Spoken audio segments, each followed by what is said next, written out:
Hey, this is Chris Jericho, and you are listening to Houston Wrestling Radio, probably the best podcast in all of Texas, and probably the only one I've ever heard of.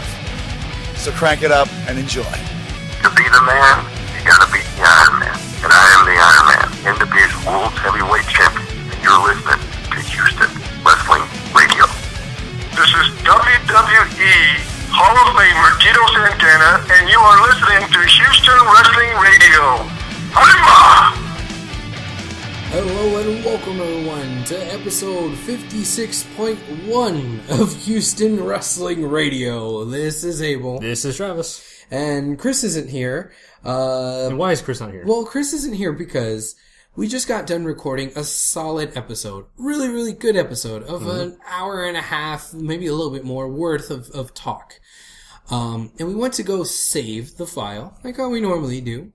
And Chris, got his shoes, said goodbye, and went ahead and left. And, well, guess what? After we try to save the file, an error message comes up, and it says that it wasn't able to save. Ugh. So we've been spending the last, 30 minutes or so since then trying to figure out what the hell's wrong with my computer. And basically we came to the conclusion that Odyssey sucks. Odyssey sucks, and there was some sort of glitch, something, the whole file went and got corrupted. So this is take 2 on us attempting to record an episode for this week. But since Chris is already gone, it's just me and you, Trav. Back to basics. Back to basics. So, it's already late. We're tired. Like I said, we've just got done recording a full length episode, and it was great. We had some really good talk. Yeah, you said about an hour and a half. The audio picks up at an hour and a half. That's true. So it's about an hour and 45 minutes. Was that? Yeah. Jeez. So, yeah, we've already talked a lot. So we're going to attempt to still bring you guys, an episode. So that's how dedicated we are. Yes. We must bring you the news and footage from everything that we have. Yeah, so we got to bring you something. We can't just leave you hanging there. So we're going to do another little run through here. Basically, we're not really going to talk a whole lot of TNA. We're not going to talk a lot about WWE, but there's a lot of stuff to talk about. It's a bad week for this to happen. Yeah, yes, this was a bad week for this to happen. So, TNA talk we'll do next week. The biggest thing that we spent a lot of time on was all the backstage news with TNA, and I think some of that's going to persist. So we could talk about that next week. It'll probably still be there. There'll be new developments next week. As far as the actual episode of Impact, we had some stuff to talk about here and there, but the big thing was we were basically making comparisons from AJ's walking out compared to CM Punk's walkout. That was one thing we did. We talked and the opening segment. The opening segment is about 30 minutes long. We talked a lot about that. Yeah. Yeah. And Anderson coming back. Anderson coming back is a good thing, I think. Yeah. But we'll elaborate more on that next week. But we're not. No, we will. So that's that. Now, as far as WWE talk goes, man, yeah, we had a lot of stuff to talk about as far as like the pay-per-view, Raw. Chris said it the best. He said that he thought that this Raw episode felt like a big reboot. Yes. And I tend to agree, and I wish he was still here to explain all that in his own words. But mainly because we don't want to talk anymore. Yeah. Let him do the dirty work. Yes. But we'll go ahead and just talk a little bit about the WWE. Keep it short, and then we'll try to cut out and wrap up the show. Let's get into the highlights of the pay-per-view from Sunday, Hell in a Cell. Okay. The big highlight, or the big thing coming out of there is there is now a champ on Raw. WWE champ is Randy Orton. Yes. With help from Shawn Michaels, which led into some other things on Raw. But what do you think about that? Well, people were all upset and up in arms, and there was so much internet backlash. But if you went into this pay-per-view expecting Orton to win, and if you went into this pay-per-view expecting Cena to win, it wasn't that bad. Yeah, I know. I'm talking about a different match. Okay. Yeah. If you were expecting both of those people to win the pay-per-view, the pay-per-view wasn't that bad. Right. And those two respective matches weren't that bad. So yeah, this match with D-Bry and Orton, it was okay. It was pretty good. It was to be expected of them in the Hell in a Cell, and that running knee that that D-Bry did onto Triple H. That was pretty cool. And of course, who didn't expect HBK to get involved? I mean, come on, seriously. Yeah. But the way it came out, the way it was played out, it was kind of lame in my eyes. I thought it was one of the worst they've ever done. But that's, again, I feel like I'm broken record here, but yeah. But yeah, it was. I've seen him done better, but what can you do? You got a heel champ now. I don't know if we're gonna get D-Bry as a champ in the foreseeable future, just because of what happened on Raw. Right. Yeah. This all bleeds on off into Raw. Let's talk about that. We had HBK and Brian. They had their little thing there going back and forth, and I brought this up in our first recording that I felt as though it wasn't clear that why HBK did it. It seemed to me that it was still ambiguous as to why HBK super kicked, what's his name? D-Bry. That guy, yeah. Yeah, that guy, the bearded one. It could have been one of two things. One, it was like, hey, Triple H is my best friend, so you need him, I kick you, in the heat of the moment anger thing. Or was it, Triple H is my best friend, so I'm doing his bidding, and his bidding is making sure D-Bry's not the champ. It was kind of ambiguous to me, but you, on the other hand... I said it was the first one that you said. The way Triple H or Shawn Michaels was explaining it, I thought he was saying, "You attack my friend, I'm gonna attack you." Right. So it was more of an out of anger type thing, and I'm gonna respectfully disagree. Not saying that I think it was the other thing. I'm just saying that they left it too ambiguous for either one of us to tell what it is. Okay. So but. God, we just had this conversation. This is so awkward. It's like we're recapping our own show. Yes, we're recapping the recap. God, jeez. It's like Inception, man. Jeez. God damn it, technology. But hey, 56 episodes in, and this is the first time we've had something like this happen. So hey, it means we're moving up. We're having technical difficulties. Yeah, we've actually had an episode before entitled "Technical Difficulties." But it was a different technical difficulty. We found it before we finished the episode. Yeah. It was different than what was. Hey, anyway. Okay. So. That's that. That's that. All that being said, let's look more at what's going on with, D-Bry after that. Okay. D-Bry gets attacked by Bray Wyatt? Really? Why? Because the devil made him do it. Who's the devil? I don't know. That's not what you said an hour and a half ago. Are you changing it up just for the sake of changing it up? No, because I made my point after the fact we talked about what happened with CM Punk. Okay. Yeah.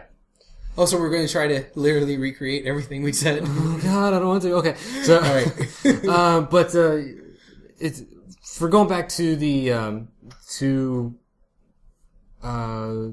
pay-per-view with CM Punk fighting Ryback and Paul Heyman. That feud seamlessly ended on Raw after he went after Ryback one more time. Yeah. After that, he got attacked by the Wyatts. And again, Bray Wyatt says the devil made me do it. Right. Now, we had a discussion about this, about the obvious choice would probably be maybe one of the McMahons or something like that to that extent. But seeing as how both CM Punk hasn't really been involved with any of the things with the McMahons or anything like that. So, right. There has been one person lately on TV, especially on the pay-per-view, that actually referred to himself as Satan. Yeah, and that is Paul Heyman, the Paulrus. Oh God, do we must? Okay, I'm sorry. I'm trying to change it up a little bit. Oh, jeez. But that's my pick. That's who I'm thinking is maybe the mastermind behind this, without going towards the obvious McMahon struggle or power thing. I could see how you would think that with Punk, but why would Heyman care at all about D-Bry? Why would McMahons care about CM Punk? Good point. So right now, either theory doesn't really fit. Yeah, we have to wait and see. It doesn't totally make sense yet. Yeah, we have to wait and see. Hey, that's a point that we didn't cover the first go around. Yay! But it's a good thing I'm too tired to argue with you about that. Oh, okay, good. All right. So also another thing after the pay-per-view, Cena came back. Mm-hmm. And he beat Del Rio for the title. Right. So now Which was to be expected. Right. Again, there was a lot of rage and backlash, on the internets. Was there? Yeah, because, it was Cena. But, it was either going to be... You could view it one of two ways. You could view it as a win-win, or you could view it as a lose-lose. Lose-lose because either Del Rio or Cena are going to win. But you could look at it as a win-win because either Cena or Del Rio is going to lose. So, if you look at it from that standpoint, it's like, just watch the match and enjoy the match. And the match itself wasn't all that bad. It wasn't great. It wasn't a classic, but it was still decent. It was a decent little match. And, if you expect Cena to win, you're not going to be all angry and upset and bitching on the internet about Cena winning. Shame on you if you didn't think Cena wasn't going to win. Exactly. Yeah. Who do you think you are betting against Cena? Now you sound like a Cena fan. No. More of a realist. Yeah. Yeah, come on now. It's Cena. Even JBL said John Cena is Superman. He said that on Raw. Yes. Literally. It's ridiculous. But let's talk about Raw. Okay. Cena comes out. Mm-hmm. And he does his little victory speech. Mm-hmm. And we hear Damien Sandow come out. Mm-hmm. That's a good thing, right? Yeah, that's a good thing, yeah. And he did something different than what other Money in the Bank winners do. Yes. I thought what Sandow did would have been brilliant. It was a great plan. It was just, it fit his character because it was a smart thing to do. Very smart, yeah. If it was against anybody else but Cena. Yeah, that was where he overlooked something. Yeah. Beating down the champion as a Money in the Bank winner before cashing in your contract, beating them down thoroughly enough to where you think that if you cash in, you would win is brilliant. That is so smart. And that's something we haven't seen from any other Money in the Bank winners before. Usually with other Money in the Bank winners, it's somebody else doing the dirty work. Oh, there was just a really grueling match with like a gimmick, like a Hell in a Cell or a table or a ladder or something. Or it's, somebody came in and did a run in like Batista did the second time CM Punk cashed in. That type of thing where somebody else does the dirty work and then you go in and you pick up the scraps. Yeah, he actually did it himself. Yeah, he did it himself. He created his own opportunity and did it against, somebody that was already injured. Yeah. But like I said, that somebody is against Cena during Breast Cancer Awareness Month.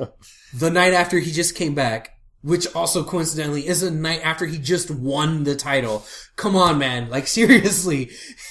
I honestly did not expect Sandow to win. Even though there were so many people out there that thought that he did. And not just IWC people, but people that we know, people that we're friends with. They were talking about how upset they were. Oh, shut up. That they were saying they really thought Sandow was going to win. I was like, dude, it's Cena. Yeah. Come on, man. It's Super Cena. You can't expect it, Not only that, it was a one-arm Cena. Yeah. Yeah. And he still beat him. Indeed. Yeah. So, I don't know, man. And, a lot of people are saying that this is a burial for Sandow. Who said that? People on the internet. What do they know? Exactly. Because I think this match did wonders for Sandow. Absolutely. I think the match itself was really, really good. It was, even match of the weekend. It got the crowd into it, It did. The crowd was hot for that match. They were. A Cena match, and people were saying, this is awesome. Yes. And I agree. I think the match was awesome, and I think the match did wonders for Sandow. I think it really showcased what he could do and how people could get excited for him, booked a proper way, and he had a few near misses in there where it looked like he was actually going to win. Yeah, so it was good. I knew Cena was going to win for a few seconds here and there. I did think that Sandow was going to beat him because I thought that would be a perfect rub for him. Mm-hmm. But hopefully they capitalize on this and they won't just push him to the back burner. Yeah. Hopefully that's the case. Hopefully they'll see that there was enough reaction there, enough electricity in the air, and enough good in-ring work and Sandow still playing to his character in there, that they'll, consider Sandow to do more things with more responsibility, Yeah. Hopefully that's what'll come of this, because that's what I took away from it. Like, wow, Sandow's in there with Cena, and he's holding his own. The dude can go. Yeah. So... And like Chris pointed out earlier, this is nothing we haven't seen before from Sandow. Sheamus, Randy Orton, he can go in those big-time matches. Indeed. Yeah. So that was a Match of the Week candidate. But we also have a couple of other Match of the Week candidates. Hopefully I can remember what they were. Well, I'll help you. Okay. The main one that we all kind of agreed on, in fact, it was my pick and your pick for the Match of the Week, was the opening match for the pay-per-view, the Triple Threat Tag Team title match. Did you pick that one too? I did. Oh, okay. Well, I don't remember if I said it. I know you picked it. I picked it, but I think I agreed with you, but I didn't say it's my pick. You know what? Y'all never did your picks. No, Chris said what his pick was. Oh, is it? Okay. Yeah, he said it was the other tag match, but we'll get to that. Yeah, okay. Anyway, this is my pick. This is Travis's pick. Chris isn't here, so screw Chris. Yeah. But he probably would have picked EC3 versus the Jobber from Impact. God. Ugh. We're not talking about TNA.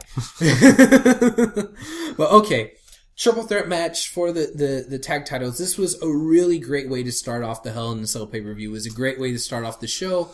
It had a feeling, though, that this was kind of like the opening X Division match for every single damn TNA pay-per-view. The match that it could possibly be match of the night, and it's all downhill from there.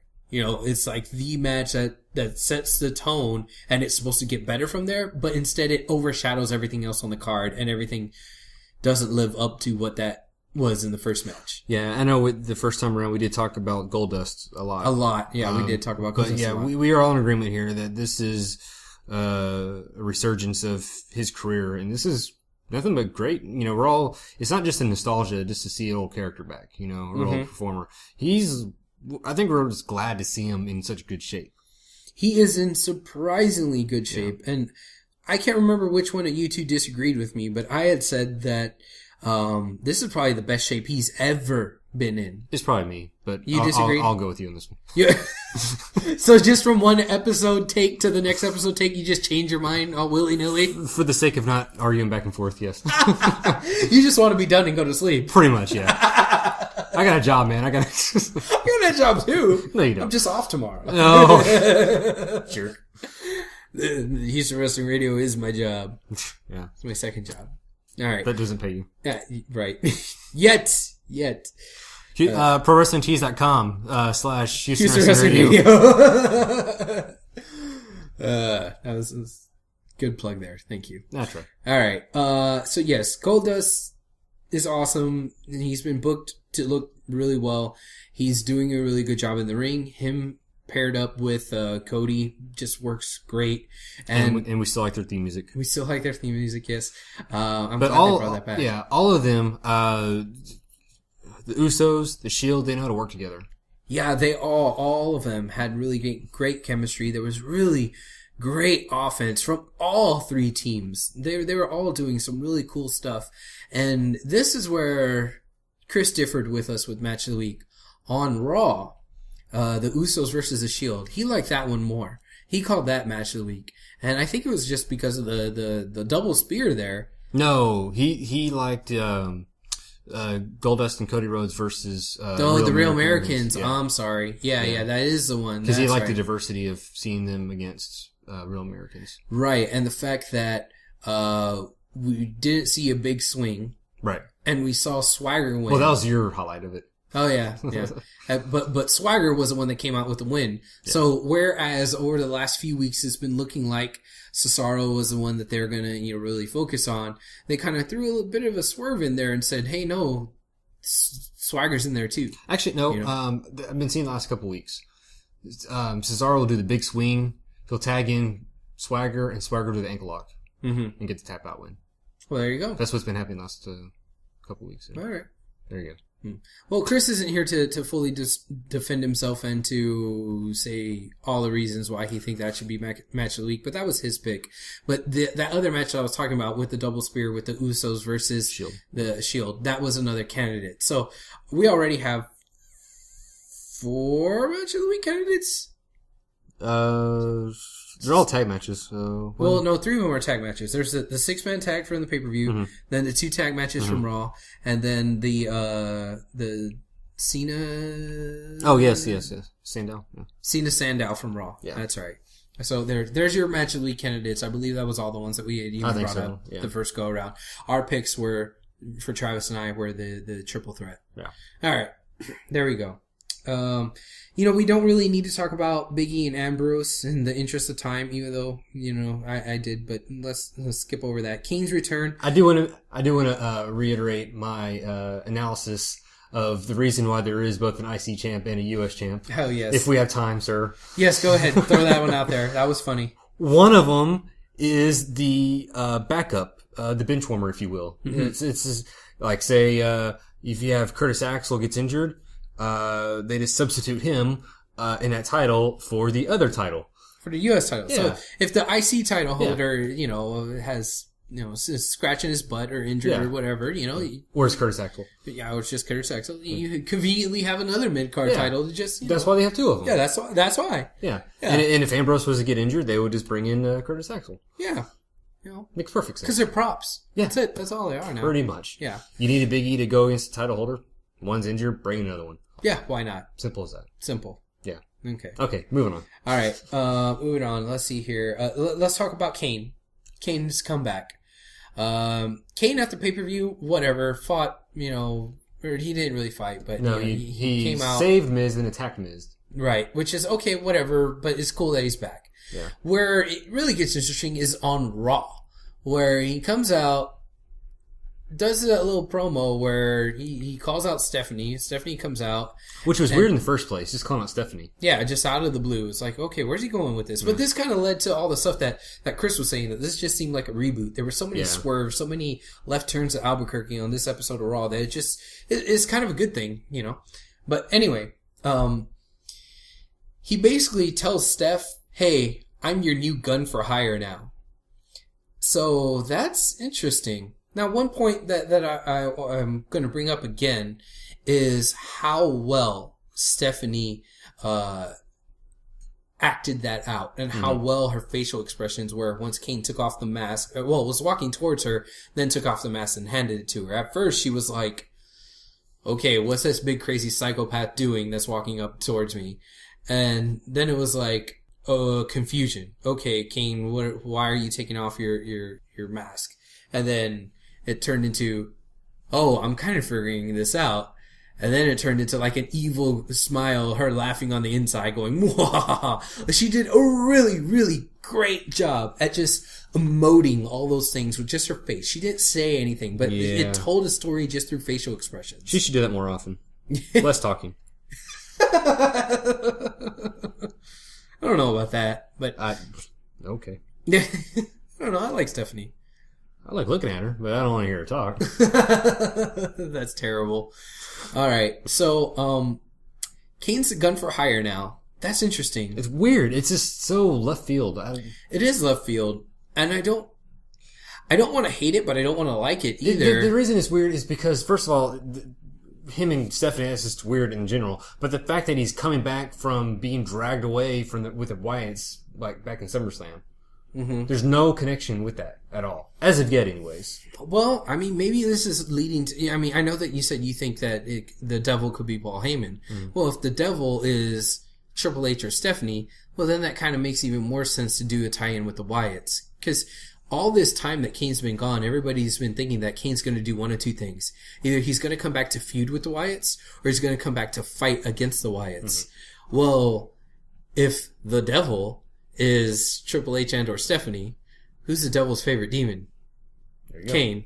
Yeah. And if, the devil is, controlling the Wyatts, so, there's your connection. The Wyatts and Kane all together, I still want to know what the Wyatts did to Kane in the first place. They just drug him away. What did they do with him? He was being held in a van. With Samoa Joe? And the WWE title. With a bunch of ninjas? Yes. Do you remember that? I do remember that. I do remember that. Yeah, that was Machete Joe. Yes. Yeah. That's a very obscure TNA reference. Kudos. Thank you, sir. Yeah. Anyway, Wish Chris was here to hear that. yeah, that was some good on the fly stuff. Chris missed out. Yeah, that's what he gets for leaving. Yeah, bastard. Yeah. All right, or at least leaving before seeing. So is that like the highlights from the pay-per-view? Pretty much. I mean, I know that we talked a lot more about other stuff. We talked about Big Show for a bit. Yeah, Big Show had a big role to play on Raw. Mm-hmm. Speaking of, it seems as though he has replaced D-Bry now that D-Bry is allegedly out of commission, or presumably, rather, out of commission. For right now. Again, we've only had one episode of these new storylines, so we'll wait and see. But it looks like, with what's been transpiring, Big Show's taking the place, like you said, with the... Yes. He'll be taking on Orton.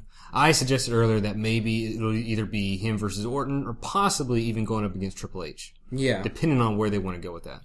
Well, I think at first, and for right now, it's going to be him versus Orton, and that's what's going to be the title picture for right now. I don't know if that's like some sort of placeholder feud for something until they're waiting for something else to happen or what. But it seems as though that's what they're going with for now. Eventually, I could see that turning into Big Show versus Triple H, especially if Orton somehow loses his title. Because just in the recent past, whenever Orton lost the title, Triple H didn't give the title back to Orton. He held it in a van down by the river. Yeah. So I don't think he's necessarily married to Orton. He's more married to the title. I thought he's married to Stephanie. Well, that too. You know what I mean. Conceptually married. Ooh. Not that kind of... Oh, God. I hate you. I hate you too. Yeah, okay. At least the feeling's mutual. Yeah. All right. Now, there was a bit of a conspiracy theory that we talked a lot about during the first take, and I kind of want to get to it again and just kind of do a shorter version of it. Scott, our friend Scott. Scott the Scott? Scott the Scott from Scotland. Oh, okay. Scott Right. the Scott from Scotland. Right. Who also has a podcast, Stoppage Time. Stoppage Time, where they talk about football, because yes. they like football in Scotland. Okay. Right. That's Scott. Yeah, that's Scott. Okay. But on the podcast, he's known as Hammer, not Scott. Oh. Yeah, Hammer. The Scottish Hammer. Because he's Scottish. Oh. From Get it? Scotland. Yeah, from Scotland. Right. Anyway. What did he say? Well, he and we were discussing, I think like last Thursday or Friday, something like that. Like before the pay-per-view, we were discussing what all could happen during the title scene. And basically what we had said when we were discussing this was, wouldn't it be crazy if they tried to do a unification for the titles? It seems as though they're going that way, especially with Cena being the one to, presumably at the time, win the World Heavyweight title, which he wound up doing. But there was two things that Scott brought up that could have been hindrances in the road. And the first thing was the Money in the Bank holder. Well, if there's a unified title, does that mean the Money in the Bank holder gets to, have a shot at whoever has a unified title?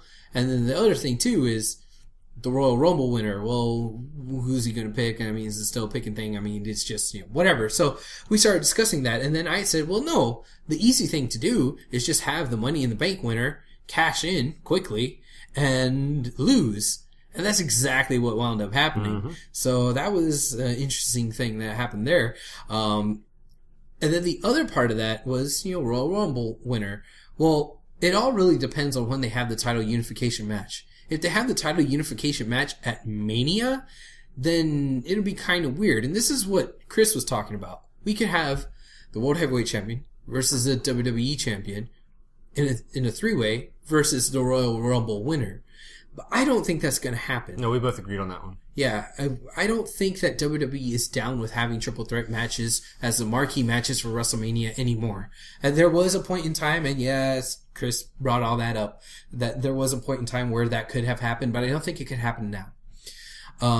What I'm thinking is that maybe there's going to be a title unification match at Royal Rumble, and the Royal Rumble winner will get a shot at Mania against the unified champion. That's what I'm thinking is what they're leading to, what's going down. And maybe it'll be Cena versus Orton. Cena wins, and then maybe D-Bry wins the Rumble, and we have D-Bry versus Cena, who's the United title holder. And Cena will be the unified champion. Yeah. For sure. They're not going to give it to anybody else. Yeah. Well, then again, Jericho beat Stone Cold and The Rock on the same night. Which was unprecedented. So, hey, you never know. Never know. Now that, listeners, you have to understand, that is a very, very condensed version. The first take when we did that episode, it was a lot more lively, going back and forth and trying to hammer out the details. But that's a condensed version of that conspiracy theory there.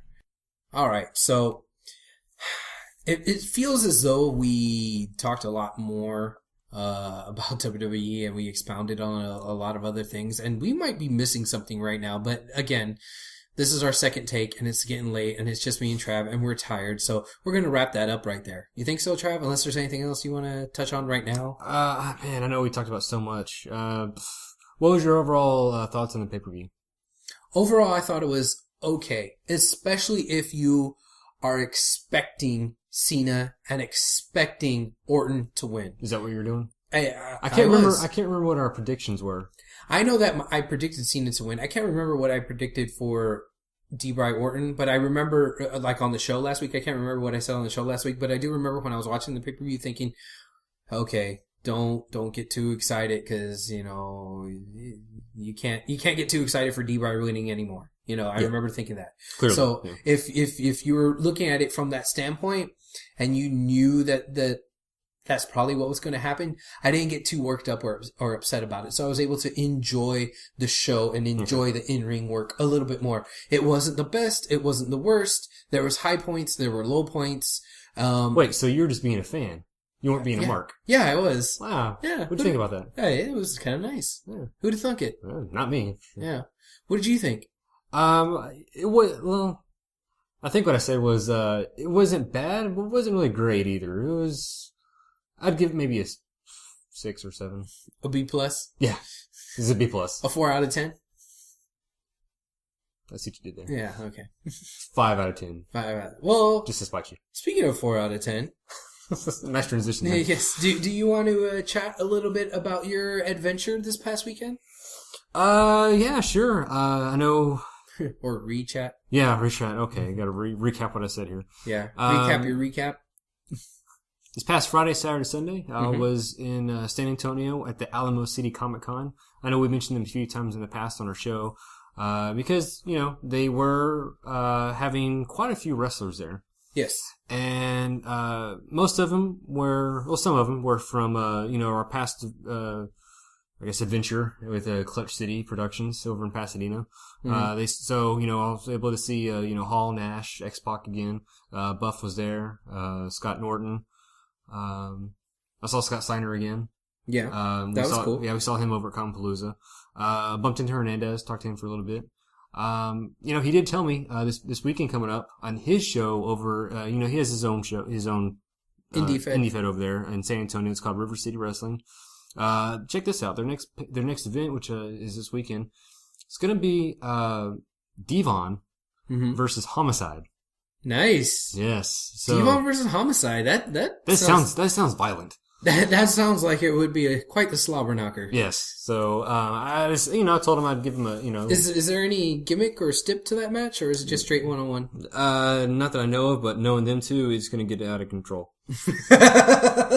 If I had to guess. It's Homicide and Devon. Yes. Yeah, it should be out of control. But, you know, there's those guys there.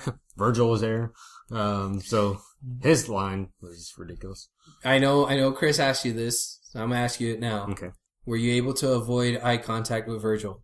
Yes, I was. Okay. My friend kept wanting to look at him, but I told him not to make eye contact with him. Yeah. And I kept making, you know, talking jabs about Virgil to my friend, and he's not a big wrestling fan, so he wasn't understanding why I was making such a big deal about Virgil. Oh. I had to explain to him, well, he's been known to do a few cons here and there. Yes. And now he's even got to the point where now in his little sign, his little banner that he uses, it doesn't have his name or his picture on it. Now it's just a picture of $1 Million Man And it says Ted DiBiase, big letters and everything. And it's got a little picture of him in the background. He's even got the $1 million belt at his table. How did he get a hold of the $1 million belt? I bet it's a replica. Yeah, I'm sure it is. But, yeah, other than that, yeah, it was, there was another guy, maybe you've heard of him, Bret Hart. Who? Yeah, Bret the Hitman Hart. Oh, that guy, you know. That guy, yeah. My single favorite wrestler of all time, yes. Yeah. So, it was, really an honor to meet him. You know, I was able to get his autograph, and I even got you a little something. Oh, well, thank you. Yes. I stole your book from you, your Bret Hart book, and I took it up there to him, and I told him you're a big fan. And he signed it, personalized it to you, so I hope you enjoyed that. I do enjoy it, yes. Yes, so... thank you, sir. Yes. You are, just remember that you're always indebted to me for that. No, I'm not. No. We're even. How so? I paid for your Scott Hall autograph when it came out. You can't compare the two. Yes, you can! You got me an autograph, I got you an autograph. We're even. If you want to draw hairs, draw strings on that, whatever. So, draw hairs? Yeah, whatever. I'm tired, leave me alone. Okay, so, I was, able to get his autograph. That was a chore in itself, just had to wait in line and, was it a long line? Yeah. Plus it didn't help the fact that he was like an hour and a half late the last day, which I was trying to. So, I was trying, I tried to say, we'll get up close and personal with the NWO, but, of course their lines were crazy busy. So it was either be in the line for NWO or be in the line for Bret Hart? Yeah. Okay. I did want to get, X-Pac's autograph. I met Hall and Nash. Since we didn't get X-Pac's autograph the last time at the Clutch City show. Exactly. Yeah. I did, however, attend, both their panels. There was a Q&A panel for Bret Hart and a Q&A panel for the NWO. Oh. Hall and Nash and X-Pac were all there. And the stuff on that one is classic. But I do have both of them recorded. I will be putting those up on our YouTube channel here maybe a week or two from now, depending on when I get to it. Okay. But it's some really good footage. So I hope everybody enjoys that, and we'll let you know when we get that up there. Cool. Yeah, we'll definitely put it on our Facebook and or Twitters and what have you, and let you guys know when that will be available for your viewing pleasure. Yes. Ooh. All right. Was there anything else that you wanted to talk about from that convention? No, it was just a really good show. The promoter of that show, he put on a really good show. Besides wrestlers, of course, they had celebrities, actors, Walking Dead cast members. Yes. Oh, cool. And let me tell you, San Antonio, they apparently were starved for Comic-Con. Oh. A lot of people showed out, for this one. So many people, in fact, that the fire marshal ought to come out and start turning people away. Oh my! It was a full. We're at capacity at that whole building. So well, that's a good thing for them. And that was like a 92,000 square foot building. So you counted? No, I looked it up. I was trying to see how big that building was. All right. But yeah, that's it was a really good turnout, and definitely they'll be back. I would imagine at some other point for another one. One last detail. I noticed in a couple of pictures you were dressed up. Oh yes, I did. I did a little costuming, or as the kids like to say, cosplay. Ah, yes. Yes, at the convention. One is a little character called Marty McFly from Back to the Future. Yeah, and it just so happens at the convention they actually had vehicles from the movies. They had the Ecto-1 from Ghostbusters. Nice. They had the A-Team van. And they had Face from A-Team. I don't know if you ever watched the show, but the character Face, the actor that played him, he was there. Oh, really? That was pretty cool. That's cool. So anyway, he was there. The Tumbler, the new Batmobile, whatever you want to call it, that from the new Batman movies. Yeah, Chris Nolan Batman. Yeah, that was there. But of course they also had the DeLorean from Back to the Future. Nice. And let me tell you, I got quite a good response when I walked up to it. So yeah, people want to take pictures and whatnot with me. Obviously, So you just hammed it up for the camera, stood next to the DeLorean. Yeah. When else am I going to be able to do that? Yeah, of course. I don't blame you. This would make for a great photo op. Yes, and it did, and I have this up too. So. Nice, good stuff. So, glad you had such an awesome time there at the Alamo City Comic Con. I know you posted on the website a couple of times that you hate me for going. Yeah, I know. I'm jealous. Yeah. You got to meet Bret Hart. I haven't got to meet him. Yeah. But I tried to get you a little souvenir. You did. Thank you so much, sir. All right. Let's see. Let's go ahead and wrap it up. Get out of here. You know, this is a short episode, and we're kind of half-assing it because we already did a full-ass episode. So, let's not beat that dead horse. The people already know. All right. Any other shout-outs or anything you want to do? Yeah, t-shirts. We forgot to mention this last week. We're bad, but hey, go buy yourself a awesome Houston Wrestling Radio t-shirt. You could do so at prowrestlingtees.com/Houston Wrestling Radio. And you can also get a direct link to that through our website at HoustonWrestlingRadio.com. Indeed. So if you want to be, you know, a nice person, a civil human being, you know, like Travis and I, go ahead and buy a shirt. Don't be a jerk like Chris, who hasn't even bought the shirt that's on the damn show. Yeah. You know, Chris is a jerk. Don't be a jerk. Be a nice guy and buy a shirt. Yeah, don't be a Chris. Yeah, don't be a Chris. Chris sucks. Yeah. And he knows it too. Yeah. Yeah. This is a really cool game. Yeah, Talk bad about Chris while he's not here to defend himself. This what else is do you great. want to say about him? I don't know. I'm too tired to talk about him. Yeah, I don't know. He's got some He likes stuff. I don't know. Likes to eat a lot. He does. He eats all your goodies and treats around here. All of your Oreos, Snickers, Doritos. He drinks all my drinks. Any kind of junk food that's here, he'll find it and he'll steal it. Yeah, with a smile on his face. Yeah, right in front of you, blatantly. Yeah. This is dirty heel. Bastard. Dirty heel. That's his new name. That's his. We're gonna call him the Dirty Heel. Why not? Okay. Oh boy. Alright. We still have the brand new entrance music from our friends at In Exile. Thank you so much for letting us use your music. It's some pretty awesome stuff. If you want to check out their Facebook page, you could do so going to facebook.com/InExileBandOfficial. You got to put that all together. That's how you find them on there. In Exile Band Official. That seems like a lot. Well, you know, sometimes you gotta do what you gotta do, you know. But if you enjoyed the music at the beginning of the show and you want to hear a little bit more of it, you know, they do have that brand new EP, and that song that's our opening track is also the opening track for the EP. So if you want to hear more of that stuff, go check them out and, you know, tell them that you heard us, or heard them from Houston Wrestling Radio. And, you know, it's some good stuff, man. I really like that EP. And I think Chris is gonna do a little review of that next week. Yes, Chris did say that, well, he's borrowing the CD from me.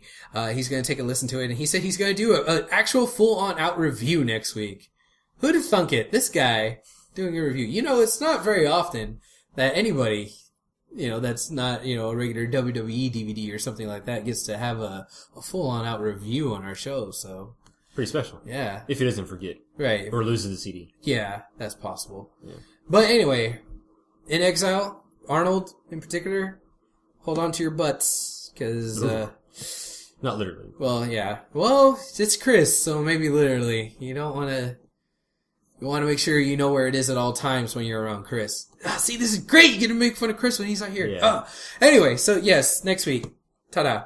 Alright, is that it? Anything else? Are we forgetting anything? Oh, I'm sure we're forgetting plenty. I know, we have a little bit of time here. I just want to say one thing, you know, we did touch on a few things on TNA, as far as the potential buyout or the selling of that. That was a pretty big topic that came out this week, so we did talk about that. We might go into more detail next week, but we just threw in our little theories about what might happen with that and who should buy and not buy. And he had a really good theory about that too. Well, maybe we'll let him. We'll save that for next week. Yeah. Yeah. We'll let him repeat that for us. Yeah. So, but that's pretty much it though. So, you got anything else? I think that's it. Sorry for all the technical difficulties. Sorry for a short show this week, but we'll have you a full-length show next week, provided that we don't have more technical difficulties. But, if we do, just blame Chris. Yeah, damn it, Chris. All right. I guess that's it. Adios, my friends. Keep it classy. Toodles. See, I had to pretend to be Chris since he's not here. Bye, everybody.